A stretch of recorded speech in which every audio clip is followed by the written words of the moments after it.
Hello मेरे प्यारे प्यारे स्टूडेंट्स, कैसे हैं आप सभी। आई होप आप सभी बहुत अच्छे होंगे। मैं आपकी दोस्त सोया और यहाँ पर हम बीएमएलटी डीएमएलटी स्टूडेंट्स को पढ़ाते हैं। सो गाइज, अभी हमारा एलएफटी चल रहा है, ठीक है। Liver function test. Liver function test में बेसिकली हम लीवर के फंक्शन को मेजर करते हैं कि हमारा लीवर सही से काम कर रहा है या नहीं कर रहा है, ठीक है। लीवर के फंक्शंस बहुत सारे होते हैं बेटा हमारी बॉडी में, ठीक है। तो कुछ प्रॉब्लम्स आ जाती है जिसकी वजह से लीवर ठीक से काम नहीं करता, तो उन्हें चेक करने के लिए बेटा कुछ पैरामीटर्स आते हैं, ठीक है, एलएफटी के, लीवर फंक्शन टेस्ट के। तो हम उन पैरामीटर्स की मदद से टेस्ट परफॉर्म करते हैं, ठीक है, लीवर के फंक्शन को जानने के लिए। जैसे हमने प्रीवियस क्लास में बिलीरुबिन को कवर कर लिया था, ठीक है। टोटल बिलीरुबिन, डायरेक्ट इनडायरेक्ट, हमने सब देख लिया था। हमने पूरी डिटेल में पढ़ा था कि क्या होता है बिलीरुबिन और हर चीज, ठीक है। आज हम सीरम एंजाइम को देखेंगे कि जो हमारा लीवर है उसमें बेटा सीरम एंजाइम्स प्रेजेंट होते हैं, ठीक है। हमारी जो लीवर की सेल्स होती है, ठीक है, हिपेटोसाइट। हिपेटोसाइट क्या कंटेन करके रखती है बेटा? एंजाइम्स कंटेन करके रखती है, ठीक है। तो जब कभी लीवर की सेल में बेटा कोई इंजुरी आती है, ठीक है, कोई भी डैमेज होता है, तो क्या होता है कि जो हमारी लीवर सेल है वो ब्रेक डाउन होती है, टूटती है, ठीक है, डैमेज होती है। तो जो उसके अंदर के एंजाइम्स होते हैं, ठीक है, वो एंजाइम्स बेटा हमारे ब्लड स्ट्रीम में आ जाते हैं, ठीक है। अब वो ब्लड स्ट्रीम में आ जाते हैं तो जब हम उनका टेस्ट लगाते हैं इन एंजाइम का, तो हम सीरम से लगाते हैं टेस्ट, ठीक है। तो वो सीरम में हमें ये एंजाइम की मात्रा बढ़ी हुई मिलेगी, ठीक है, ये सीरम का लेवल इंक्रीज मिलेगा। तो हमें समझ आ जाएगा कि ये किस वजह से हो रहा है, ठीक है। ये बेसिकली जो एंजाइम्स होते हैं बेटा, ये मार्कर की तरह होते हैं, ठीक है, इंडिकेटर की तरह होते हैं कि हमारा लीवर सही से फंक्शन कर रहा है कि नहीं। अगर ये जो एंजाइम्स के लेवल है वो नॉर्मल रहते हैं, इसका मतलब हमारा लीवर सही काम कर रहा है। और अगर इनके लेवल इंक्रीज आते हैं सीरम में, तो मतलब कुछ ना कुछ तो गड़बड़ हो रही है, ठीक है। चलो हम स्टार्ट करें। तो हमारे जो सीरम एंजाइम होते हैं बेटा, वो होते हैं SGPT, SGOT, ALP, gamma glutamyl transferase, ठीक है। इनके फुल फॉर्म भी हम आगे जाके देखेंगे, ठीक है। एसजीपीटी को और एएलटी भी कहते हैं, एसजीओटी को और एएसटी भी कहते हैं, ठीक है। चलो बेटा देखते हैं अब हम सीरम एंजाइम, ठीक है। Serum enzymes are enzymes that can be measured in blood serum to check organ health, ठीक है। हमारा जो लीवर है उसकी हेल्थ को चेक करने के लिए हम ये जो ब्लड सीरम है उसके थ्रू हम इन एंजाइम्स को मेजर करते हैं, ठीक है। Enzymes are proteins that speed up catalyze chemical reaction in the body, ठीक है। हमें पता है कि जो एंजाइम्स होते हैं बेसिकली वो क्या होते हैं? प्रोटीन्स ही होते हैं, ठीक है। हमने पढ़ाई है कि ऑल प्रोटीन्स आर एंजाइम्स, ठीक है। और इनका काम क्या होता है बेटा? इन एंजाइम्स का किसी भी केमिकल रिएक्शन को स्पीड अप करना, ठीक है, कैटालाइज कर देना, ठीक है। तो ये इनका काम होता है। Enzymes are present in the cells of organs, ठीक है, जो हमारे लीवर सेल्स है उसके अंदर प्रेजेंट होता है। Hence liver enzymes are present in the liver cells hepatocytes, ठीक है। और ये एंजाइम्स जब ही सिक्रीट होते हैं जब हमारे हेपेटोसाइट्स में कोई डैमेज हो रहा है, ठीक है, हेपेटोसाइट में कोई इंजरी हो रही है, ठीक है। आई होप आपको क्लियर हो गया होगा। ये देखो बेटा यहाँ पर आ ही गया। When these hepatocytes are damaged और stressed, this enzymes leaks into the blood stream where they can be detected, ठीक है। चलो अब हम हमारा पहला एंजाइम जो कि है एसजीपीटी उसको देखते हैं, ठीक है, कि एसजीपीटी क्या होता है और कैसे लगाते हैं हम उसका टेस्ट, ठीक है। तो एसजीपीटी को बेसिकली हम serum glutamic pyruvic transaminase या फिर एएलटी भी कहते हैं, एलेनाइन अमाइनो ट्रांसफेरेज, ठीक है। इसको यहाँ पे बेटा ग्लूटामेट भी कर सकते हैं, ठीक है, सीरम ग्लूटामेट, पायरुवेट, ठीक है, ट्रांसअमाइनेज ये भी कर सकते हैं, ठीक है। और ये इंपॉर्टेंट होता है, तो इनके बेटा ये याद रख लेना फुल फॉर्म, ठीक है।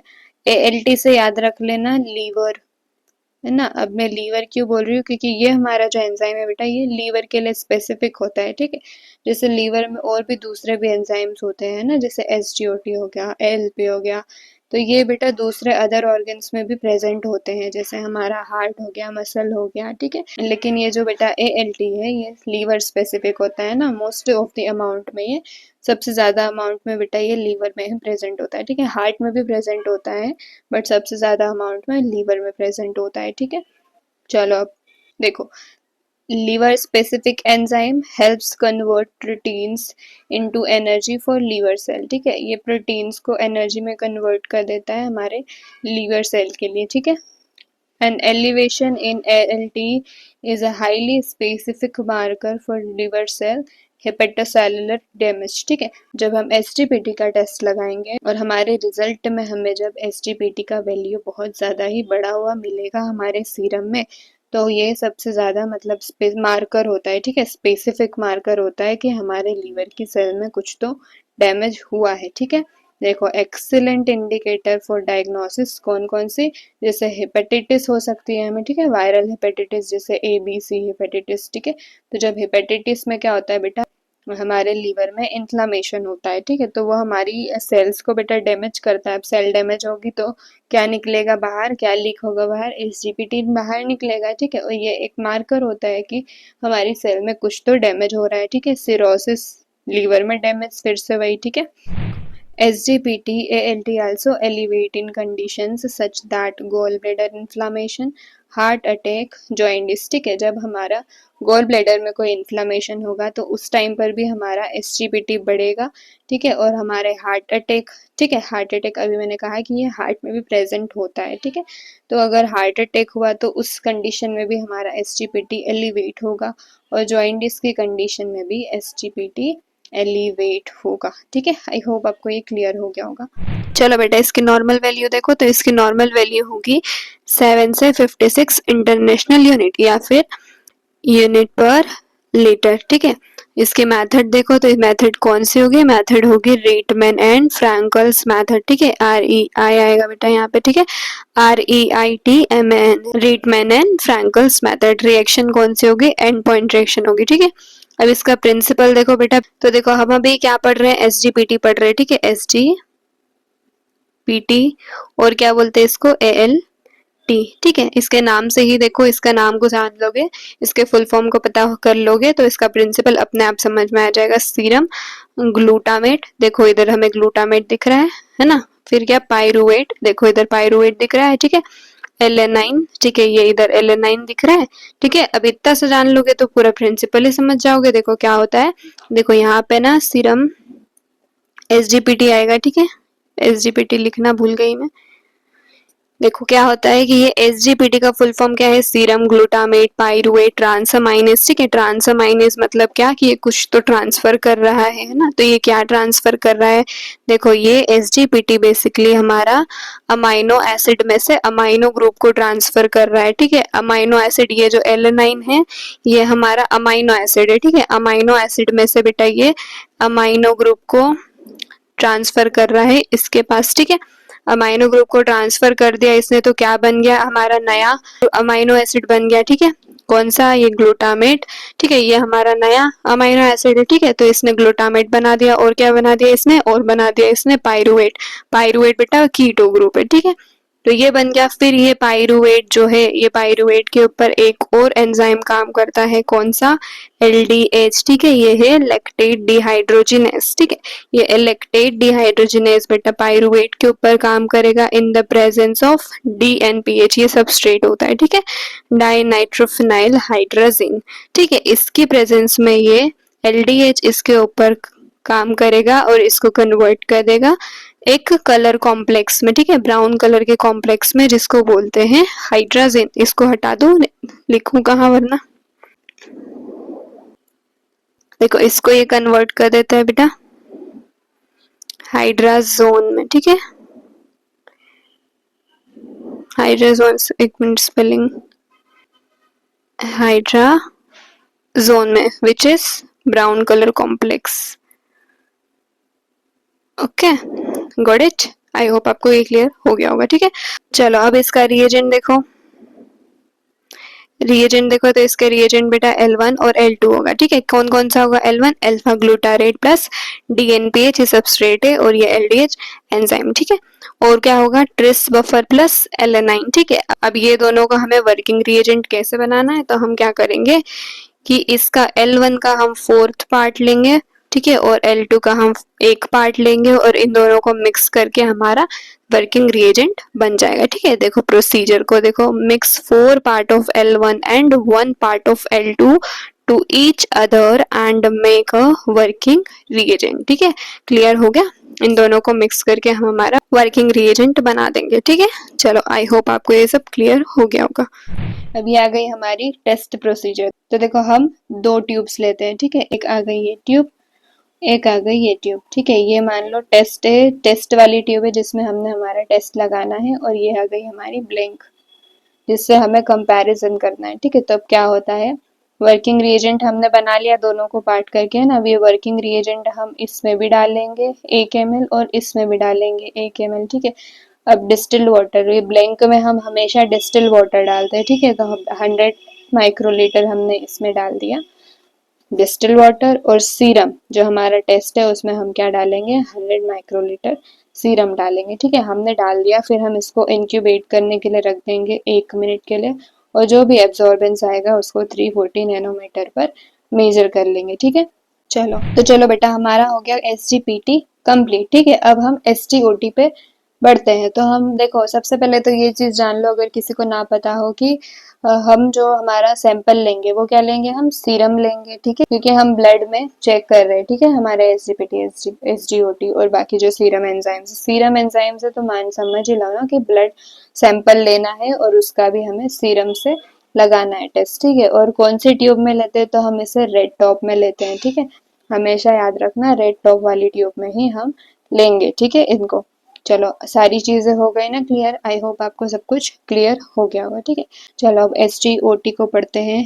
SGOT का फुल फॉर्म होता है सीरम ग्लूटामेट ऑक्जेलो एसिटेट ट्रांसअमाइनेज, और इसको हम AST भी कहते हैं, जिसका फुल फॉर्म है एस्पार्टेट अमाइनो ट्रांसफरेज। ठीक है, इसमें क्या डिफरेंस आ गया कि यहाँ पे पायरुवेट की जगह पे ऑक्जेलो एसिटेट आ गया। ठीक है, और एलेनाइन की जगह पे एस्पार्टेट आ गया। ठीक है, बाकी हर चीज एक जैसी होगी। और एक और डिफरेंस है कि जो हमारा SGPT था वो लीवर स्पेसिफिक था, है ना, लेकिन जो हमारा SGOT है बेटा, ये लीवर स्पेसिफिक नहीं होता है, ये और भी दूसरे कई ऑर्गन्स में मिलता है। ठीक है, जैसे ये हमारे हार्ट में भी मिल जाएगा, स्केलेटल मसल्स में मिल जाएगा। ठीक है, किडनी में मिल जाएगा।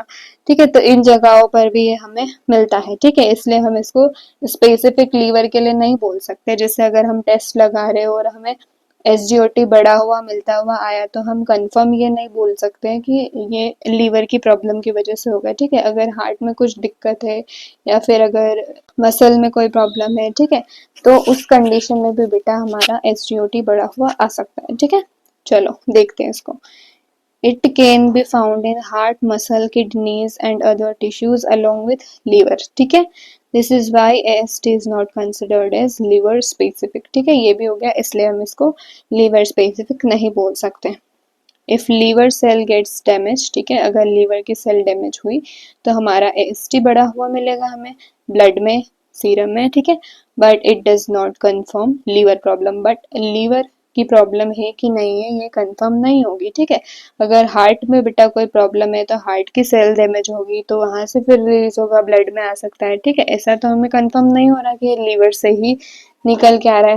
चलो, AST can be elevated in conditions. AST कौन कौन सी कंडीशंस में बेटा बढ़ा हुआ आ सकता है, तो वो आ सकता है लीवर डिजीज में। ठीक है, लीवर डिजीज में एक्यूट वायरल हेपेटाइटिस आ गई, ठीक है, क्रोनिक हेपेटाइटिस आ गई, लीवर सिरोसिस आ गया, लीवर कैंसर आ गया। ठीक है, एल्कोहलिक लीवर डिजीज आ गई। ठीक है, अब एल्कोहलिक लीवर डिजीज में बेटा क्या होता है, जैसे इसको हम ऐसे समझ सकते हैं कि जो हमारा ALT और AST करेंगे हम। ठीक है, तो ALT की कंडीशन में भी जब हमारा कोई पेशेंट है एल्कोहलिक लीवर डिजीज का, तो उसमें भी ALT भी बढ़ा हुआ मिल जाएगा। ठीक है, तो जो ST होता है वो ALT के कंपैरिजन में 2 टाइम्स ज्यादा बढ़ा हुआ आया अगर, तो हम ये कंफर्म कर लेंगे कि हाँ ये पेशेंट एल्कोहलिक लीवर डिजीज का है। ठीक है, आया समझ में?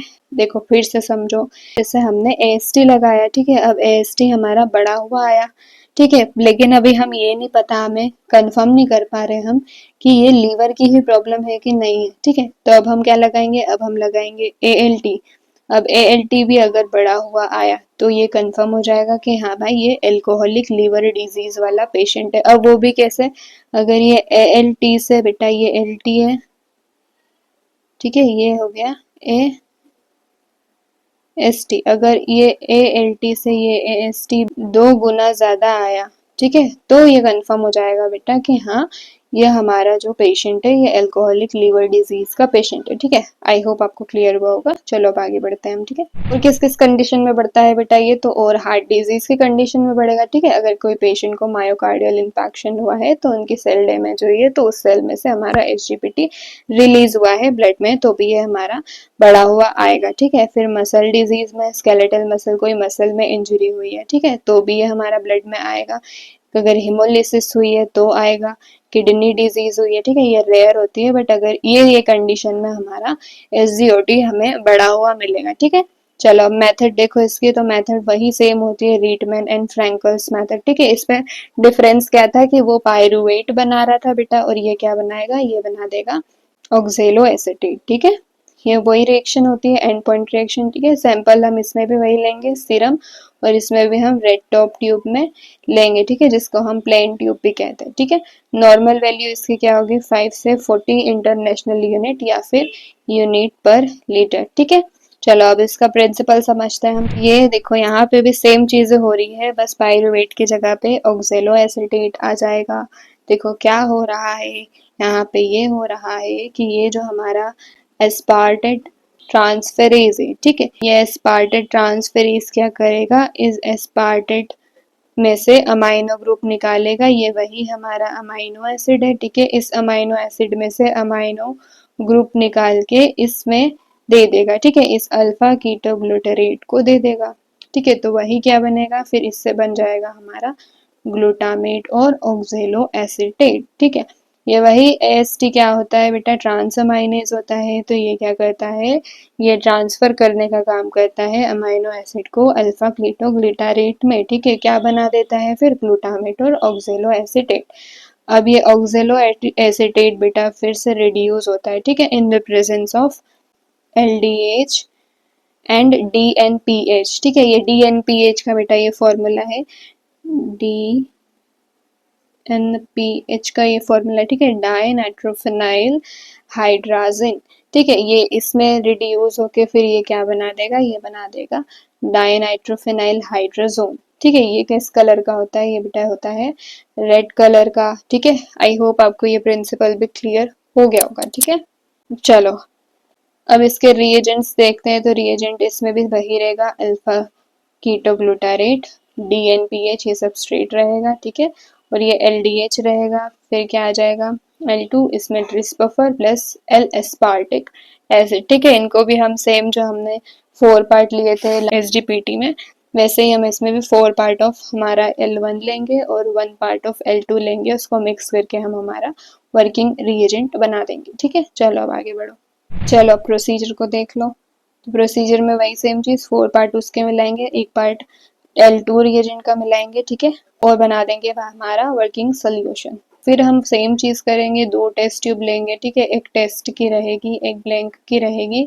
हम दोनों में ही पहले तो हमारा वर्किंग रिएजेंट डालेंगे। ठीक है, 1 ml, और फिर हम हमारे ब्लैंक में डालेंगे डिस्टिल वाटर 100 माइक्रोलीटर, और टेस्ट में डालेंगे सीरम। ठीक है, 100 माइक्रोलीटर, और इनको इंक्यूबेट करने के लिए रख देंगे, और वही 340 नैनोमीटर पर एब्जॉर्बेंस का मेजर कर लेंगे। ठीक है, अभी ये क्या बेटा रेड कलर फॉर्म कर रहा है। ठीक है, तो जितना ज्यादा बेटा इसमें एसजीओटी प्रेजेंट रहेगा, ठीक है, जितना ज्यादा सीरम में एसजीओटी प्रेजेंट रहेगा उतना ही ज्यादा रेड कलर हमें फॉर्म होता हुआ दिखेगा हमारी ट्यूब में। ठीक है, और अगर नहीं रहेगा तो कोई कलर फॉर्म ही नहीं होगा, और अगर थोड़ा सा रहेगा एसजीओटी हमारे सीरम में तो थोड़ा सा रेड कलर फॉर्म होगा। ठीक है, आई होप आपको क्लियर हो जाएगा। और ये कलर फॉर्म होना ही हमें ये इंडिकेट करता है कि हाँ हमारा जो सीरम है उसमें एसजीओटी प्रेजेंट है। ठीक है, और उसको हम फिर मेजर कर लेते हैं। ठीक है, चलो तो गाइज अब हम एल्कलाइन फॉस्फेटेज पे आ जाते हैं। ठीक है, ये आखिरी में एज आए ना तो समझ जाया करो ये किसी एंजाइम की बात हो रही है। ठीक है,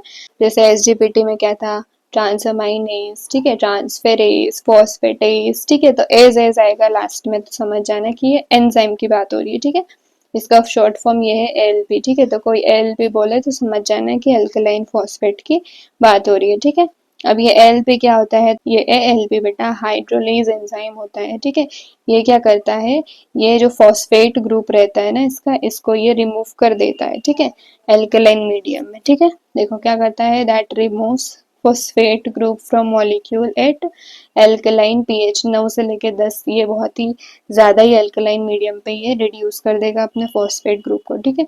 देखो क्या होता है, ये भी लीवर में मिलेगा हमें बाइल कैनाली कोलाई में, ठीक है। जो हमारी लीवर की जो सेल्स होती है हेपेटोसाइट्स, ठीक है, हेपेटोसाइट्स के जो हेपेटोसाइट्स बेटा क्या बनाती है, ऐसे कॉलम्स बनाती है हेपेटोसाइट के अंदर, जो बेटा बाइल ट्रांसफर करती है, ठीक है, बाइल लेकर जाती है बाइल डक्ट में, वो क्या होती है हमारी बाइल कैनालिकुलाई, ठीक है। तो वहाँ पे हमारा ये एंजाइम प्रेजेंट होता है, ठीक है। तो अगर वो बाइल कैनालिकुलाई के आसपास की सेल अगर डैमेज होती है तो क्या होता है, हमारा जो एल्कलाइन फॉस्फेट होता है बेटा वो हमारे सेल से लीक होते हुए हमारे ब्लड में आ जाता है, ठीक है। और कहाँ पे प्रेजेंट होता है, तो और ये प्रेजेंट होता है बोन में, ठीक है। बोन में कहाँ पे, ऑस्टियोब्लास्ट में, और इंटेस्टाइन में भी प्रेजेंट होता है, किडनी में प्रेजेंट होता है, प्लेसेंटा में प्रेजेंट होता है। तो ये भी क्या हो गया, ये भी एक नॉन स्पेसिफिक टेस्ट है, ठीक है। इससे भी हम, अगर ये हमारे टेस्ट लगा रहे हैं हम और बड़ा हुआ आ रहा है, तो इसका मतलब ये कंफर्म नहीं हुआ अभी तक कि ये क्या है, ये लीवर का ही कुछ प्रॉब्लम बता रहा है ना। ये देखो बाकी जगहों पर भी तो मिलता है हमें, बोन में मिलता है, इंटेस्टाइन में मिलता है, किडनी में मिलता है, प्लेसेंटा में मिलता है। तो इधर की इधर भी कुछ ना कुछ तो प्रॉब्लम हो सकती है ना, कंफर्म नहीं है कि लीवर की वजह से आ रहा है, ठीक है। देखो अब ALP elevate in blood serum in below condition, ठीक है। किन किन कंडीशन में हमारी क्लिनिकल कंडीशन बेसिकली देखो, ये किन किन कंडीशन में हमारा एएलपी बढ़ा हुआ मिलेगा हमें हमारे सीरम में, ठीक है। एक तो आ गया हिपेटोबिलियरी डिजीज, ठीक है।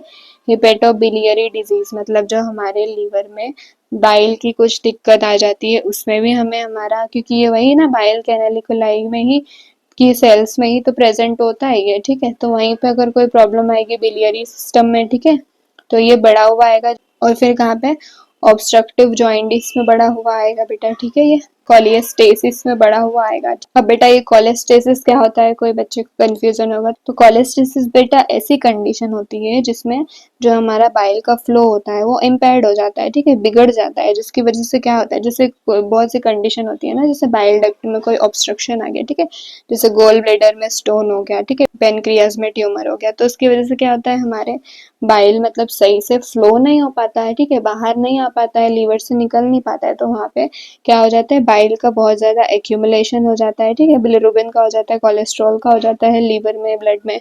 तो इस कंडीशन को बेटा अपन बोलते हैं कोलेस्टेसिस, ठीक है। आई होप आपको क्लियर हुआ होगा। तो इस कंडीशन में हमारा एएलपी बढ़ेगा, ठीक है। फिर हमारा लीवर की बात हो गई। अब बोन में देखो, बोन में कहाँ कहाँ पे बढ़ेगा, बोन में रिकेट की कंडीशन में बढ़ेगा, ठीक है, ऑस्टोमलाइशिया में बढ़ेगा, बोन में अगर ट्यूमर हो गया है तो बढ़ेगा।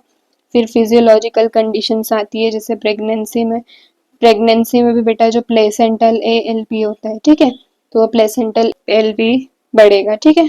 फिर देखो वही बात आ गई कि LP is not a liver specific, ठीक है। एएलपी बेटा लीवर की प्रॉब्लम की वजह से ही बढ़े ये जरूरी नहीं है, दूसरी प्रॉब्लम्स की वजह से भी बढ़ सकता है, विच वी हैव डिस्कस्ड, ठीक है। चलो अब हम इसके प्रोसीजर देख लेते हैं, ठीक है। आइसो एंजाइम आ गए भैया, आइसो एंजाइम्स को देख लो, ठीक है। चलो आइसो एंजाइम्स ऑफ एएलपी, ठीक है। तो इसके आइसो एंजाइम्स बेटा देखो कितने होते हैं इसके आइसो एंजाइम्स, अल्फा, ठीक है, अल्फा 2 में बेटा 2 होते हैं, ठीक है, एक हाईली लेबाइल और एक हाईली स्टेबल, ठीक है। तो अल्फा 1 कौन सा होता है, बिलियरी ट्रैक्ट में, अल्फा 2 बेटा लीवर में और बोन में हो सकता है, ठीक है।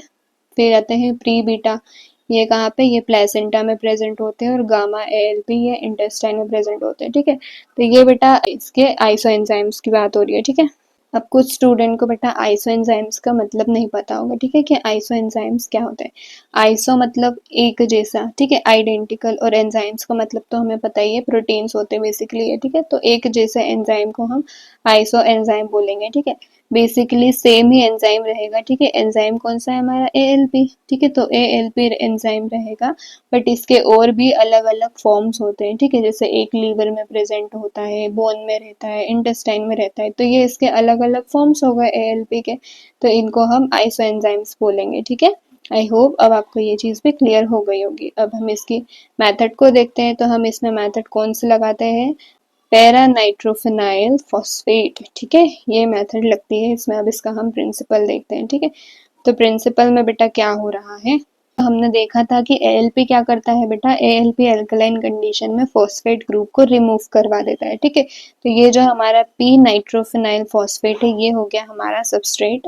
अब ये अल्कलाइन फॉस्फेट क्या करता है, इस सबस्ट्रेट में से फॉस्फेट को अलग कर देता है, ठीक है, इन प्रेजेंस ऑफ वाटर, ठीक है। तो ये जो हमारा अल्कलाइन फॉस्फेट है ये इस सबस्ट्रेट में से पी नाइट्रोफिनाइल फॉस्फेट में से फॉस्फेट ग्रुप को अलग कर देगा, ठीक है, वाटर की प्रेजेंस में, और क्या बना देगा, देखो फॉस्फेट इधर आ गया और ये पी नाइट्रोफिनाइल इधर आ गया, ठीक है। तो इन्हें फॉस्फेट ग्रुप को अलग कर दिया। तो बेटा इस रिएक्शन से हमें पी नाइट्रोफिनॉल मिला, तो ये फॉस्फेट और पी नाइट्रोफिनॉल अलग अलग हो गए। अब ये जो पी नाइट्रोफिनॉल होगा बेटा वो येलो कलर का फॉर्मेशन करता है, ठीक है। तो जितना ज्यादा एल्कलाइन फॉस्फेट हमारे सीरम में होगा उतना ज्यादा येलो कलर फॉर्म होगा, ठीक है। अब नॉर्मल रेंज देखो तो नॉर्मल रेंज इसकी 20 से 140 इंटरनेशनल यूनिट या फिर यूनिट पर लीटर होगी, ठीक है। ये दोनों ही हो सकती है बेटे, ठीक है। चलो अब रिएजेंट देखो, तो देखो R1 रिएजेंट इसमें भी होता है, R2 इसमें भी होता है, ठीक है। इसमें R1 हमारा क्या होता है, पी नाइट्रोफिनाइल फॉस्फेट, ठीक है, ये बेसिकली सबस्ट्रेट होता है, ठीक है, ये भी हमने देख लिया था। इसमें से फॉस्फेट ग्रुप को रिड्यूस कर लेता है। फिर आता है रिएजेंट 2, कौन सा होता है, अमाइनो मिथाइल प्रोपेनॉल, ठीक है, ये हो गया। इन दोनों को भी सेम वही करेंगे, दोनों पार्ट को मिक्स कर लेंगे और हमारा वर्किंग रिएजेंट तैयार कर लेंगे, ठीक है। फिर क्या होगा, इसमें भी सेम चीज होगी, दो टेस्ट ट्यूब होगी बेटा, एक तो होगी हमारे टेस्ट परफॉर्म करने के लिए, एक होगी ब्लैंक जिसके अगेंस्ट हमें टेस्ट को देखना है, ठीक है, कंपेयर करना है। तो हमारा जो वर्किंग रिएजेंट होगा हम दोनों में डालेंगे 1-1 ml, ठीक है, और फिर हमारे ब्लैंक में हम डाल देंगे डिस्टिल वाटर और टेस्ट ट्यूब में डाल देंगे सीरम 20-20 माइक्रो लीटर, ठीक है। आई होप ये क्लियर हुआ होगा। और फिर हम इसको इंक्यूबेट करने के लिए रख देंगे और जब कलर फॉर्मेशन होगा तो उसको फिर हम रीड कर लेंगे, ठीक है, या तो कलरीमीटर पे या तो फिर स्पेक्ट्रोफोटोमीटर पे, ठीक है। चलो अब हम हमारे लास्ट एंजाइम जीटीटी को पढ़ लेते हैं, ठीक है। चलो तो चलो गाइज अब हम जीटीटी को कवर कर लेते हैं। जीटीटी का फुल फॉर्म होता है गामा ग्लूटामाइल ट्रांसफेरेज, ठीक है। गामा ग्लूटामाइल ट्रांसफेरेज बेसिकली बेटा ये लीवर स्पेसिफिक बोल सकते हैं अपन, ये लीवर में बहुत ज्यादा अमाउंट में होता है, ठीक है। चलो पढ़ो, gamma glutamyl transferase enzyme transfer gamma glutamyl groups from glutathione to amino acid और पेप्टाइड्स, ठीक है। ये अभी तो यहाँ नहीं समझ आएगा, जब मैं प्रिंसिपल इसका समझाऊंगी उस टाइम पे ये चीजें समझ में आ जाएगी अच्छे से, कि जो हमारा गामा ग्लूटामाइल ट्रांसफेरेज होता है, देखो इसके नाम में भी पता चल रहा है ट्रांसफेरेज मतलब ये कुछ तो चीज को ट्रांसफर कर रहा है। तो जो हमारे मॉलिक्यूल्स होंगे बेसिकली उन मॉलिक्यूल्स में से ये क्या करेगा, गामा ग्लूटामाइल ग्रुप को ट्रांसफर कर देगा, ठीक है। जैसे मॉलिक्यूल कौन सा हो गया, ग्लूटाथियोन, तो ये ग्लूटाथियोन से गामा ग्लूटामाइल ग्रुप को ट्रांसफर कर देगा अमाइनो एसिड या फिर पेप्टाइड्स में, ठीक है। पढ़ेंगे प्रिंसिपल तो समझ आएगा। तो ये कहाँ पे मिलता है, ये हमें मिलता है हमारे लीवर में, ठीक है, वो भी बाइल डक्ट के सेल्स में, ठीक है। किडनी में मिलता है, पेनक्रिया में मिलता है, इंटेस्टाइन स्प्लीन में मिलता है, ठीक है। बट मोस्टली ये हमें हमारे लीवर में ही मिलता है, ठीक है। चलो इससे हम ये पता कर सकते हैं कि जो हमारे बाइल है, ठीक है, बाइल का फ्लो इम्पेयर्ड है या नहीं है, ठीक है। अगर बहुत ज्यादा हमारे ब्लड में जीजीटी हमें मिल रहा है तो इससे ये कंफर्म हो जाएगा कि हमारी जो बाइल डक्ट है, ठीक है, उसमें कुछ ना कुछ दिक्कत हो गई है, ठीक है। क्योंकि ये बेटा जो हमारी बाइल डक्ट की सेल्स होती है ना वहीं पर ये मिलता है, ठीक है। Highest clinical significance is from liver biliary system, ठीक है। सेंसिटिव मार्कर फॉर हिपेटोबिलियरी डिजीज, ठीक है, स्पेशली कोलियोस्टेसिस और बाइल डक्ट ऑब्स्ट्रक्शन, ठीक है। अगर बाइल डक्ट में ऑब्स्ट्रक्शन आ रही है तो ये हमें हमारा जीटीटी बढ़ा हुआ मिलेगा, ठीक है।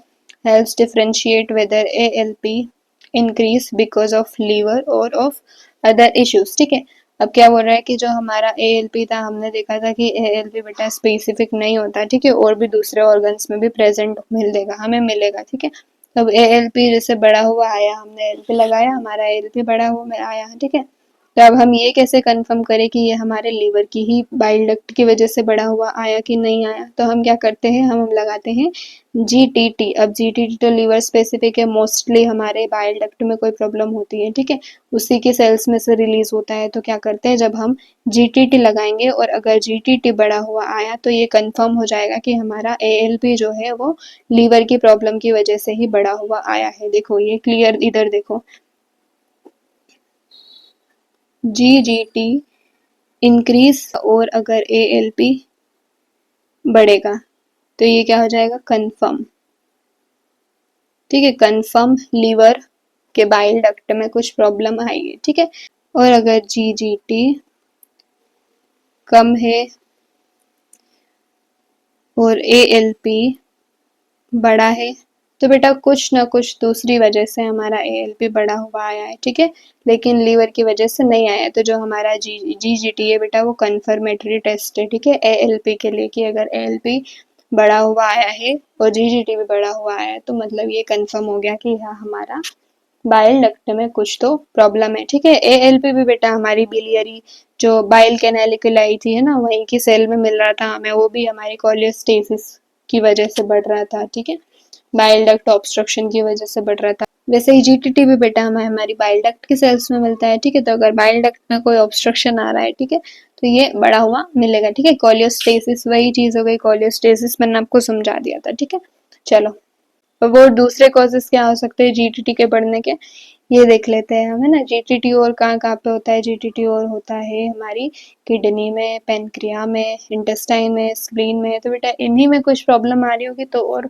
दूसरी कंडीशन में GTT बढ़ेगा। ठीक है, एक तो लीवर में कंडीशन, लीवर में कोलियोस्टेसिस की वजह से बढ़ेगा, और एक हमारे की जो दूसरे ऑर्गन से यहाँ पे कोई प्रॉब्लम आएगी तो बढ़ेगा। ठीक है, बट ज्यादातर ये हमारे लीवर में पड़ता है। ठीक है, चलो और देखो बेटा लीवर का हमने देख लिया। ठीक है, हमने दूसरे ऑर्गन्स का देख लिया। और का एक और किस कंडीशन में बढ़ेगा, तो और बढ़ेगा हमारे ड्रग्स में। अगर कोई पेशेंट मेडिकेशन में है तो देखो हमारा जो लीवर है वो क्या काम करता है, हमारा लीवर डिटॉक्सिफिकेशन का काम करता है, टॉक्सिन्स को डिटॉक्सिफाई करता है। ठीक है, तो अब कोई पेशेंट अगर मेडिकेशन की कंडीशन में है, ठीक है, अगर वो ड्रग्स ले रहा है तो इससे ये भी हो सकता है कि हमारा जो लीवर है वो थोड़ा सा डिसफंक्शन हो जाए। ठीक है, हमारे लीवर डिटॉक्सिफाई ना कर सके तो उसकी वजह से क्या होगा, ये हमारे एंजाइम्स हमारे ब्लड में रिलीज हो जाएंगे। तो जब हम सीरम का टेस्ट लगाएंगे, ठीक है, जब हम GTT लगाएंगे तो हमें GTT बढ़ा हुआ मिलेगा। ठीक है, अगर टॉक्सिन्स बढ़ गए, टॉक्सिन्स ड्रग में बेसिकली टॉक्सिन्स रहते हैं बेटा, ठीक है, तो उसकी वजह से भी बढ़ा हुआ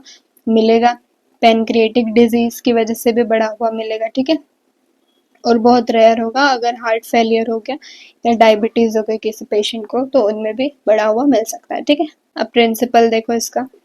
देखो बेटा इसका प्रिंसिपल ऐसा कुछ होता है कि ये जो GTT है बेसिकली, ये GTT क्या करता है, ये GTT हमारा ट्रांसफर करता है किसको, ये जो हमारा गामा ग्लूटामाइल है, ठीक है, ये इस गामा ग्लूटामाइल ग्रुप को बेटा ट्रांसफर करता है। किसके पास ट्रांसफर करता है ये ट्रांसफर करता है हमारे जो पेप्टाइड ग्रुप है, ठीक है, या अमाइनो एसिड ग्रुप है, उसके पास ये इस गामा ग्लूटामाइल को ट्रांसफर कर देता है। ठीक है, और क्या बना देता है, गामा ग्लूटामाइल ग्लाइसिन। ठीक है, ये बेटा देखो यहाँ पे L नहीं आएगा। ठीक है, इसको कट कर दो, ग्लाइसिन आएगा। ठीक है, तो ये जो हमारा गामा ग्लूटामाइल ट्रांसफेरेज है बेटा, ये ट्रांसफर करता है ये गामा ग्लूटामाइल ग्रुप को इस पेप्टाइड में। ठीक है, और क्या बना देता है, और बना देता है गामा ग्लूटामाइल